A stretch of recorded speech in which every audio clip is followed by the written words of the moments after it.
अस्सलाम वालेकुम नाजरीन, साहिल ट्रिक्स में आपको खुशामदीद कहता हूँ। उम्मीद करता हूँ कि दिन आपने अच्छे से गुजारा होगा। दोस्तों, आज की वीडियो में मैं आपसे शेयर करने वाला हूँ कि हज़ारों के तादाद में गैर मुल्की तारकीन को जो है ममलकत से निकाल दिया जाएगा। बहुत जल्द ही वो अपने वतन वापस चले जाएंगे। यहाँ पे तादाद कितनी है, कितने कौन से शहर से कितनी तादाद है, इन लोगों को क्यों निकाला गया है, क्यों इनको वापस जाने का कहा गया है, ममलकत से उनको क्यों बेदखल किया जाएगा, तो आज की वीडियो में मैं आपसे इसके बारे में बात करने वाला हूं। तो वीडियो स्टार्ट करने से पहले आपसे एक छोटी सी रिक्वेस्ट कि अगर आपने मेरे चैनल साहिल ट्रिक्स अभी तक सब्सक्राइब नहीं किया है तो अभी सब्सक्राइब कर लीजिए। वीडियो के नीचे आपको रेड सब्सक्राइब कलर का बटन मिल रहा है, उस पर क्लिक करना है। साथ साथ आपको घंटी का आइकन भी मिल रहा है, उसको भी ऑन कर लेना है ताकि लेटेस्ट अपडेट्स जो है आपको बज़र नोटिफिकेशन मिलती रहे। तो यहाँ पर टाइम को वेस्ट नहीं करते और वीडियो को जो है स्टार्ट कर लेते हैं।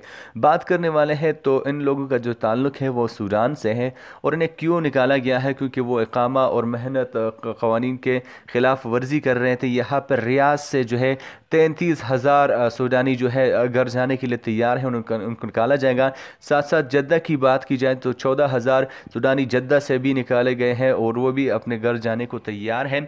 यहाँ पे पाकिस्तानियों के मुस्तक़बिल के बारे में बात की जाए तो इंशाअल्लाह उनके लिए काफ़ी अहम पेशरफ होने वाली है। जितने भी गैर कानूनी मुकीम है, जितने भी उनके मसाइल हैं, वो इंशाल्लाह बहुत जल्द हल होने वाले हैं। क्योंकि हाल ही में इमरान खान का जो सबसे पहला सरकारी दौरा था वो सऊदी अरब का था। वापस आते ही उन्होंने एक अहम ऐलान किया है कि सऊदी अरब में मुकीम जो चाहे गैर कानूनी मुकीम हो चाहे कानूनी मुकीम हो, उनके लिए जितना उनसे हो सकेगा वो उनके लिए काम करेंगे। तो अब हो सकता है कुछ ही दिनों में उनके लिए एक अच्छी ख़बर आ जाए। और जैसे मैंने आपसे पिछली वीडियो में भी कहा था कि उन्होंने उसका कहना था कि जो फैमिली जो विज़िट वीज़ा फ़ीस है उनमें भी कमी का इम्कान है, उस पर भी वो बात करेंगे। तो होप गाइस कि कुछ अच्छा ही हो जाए गरीब मुल्कों के लिए।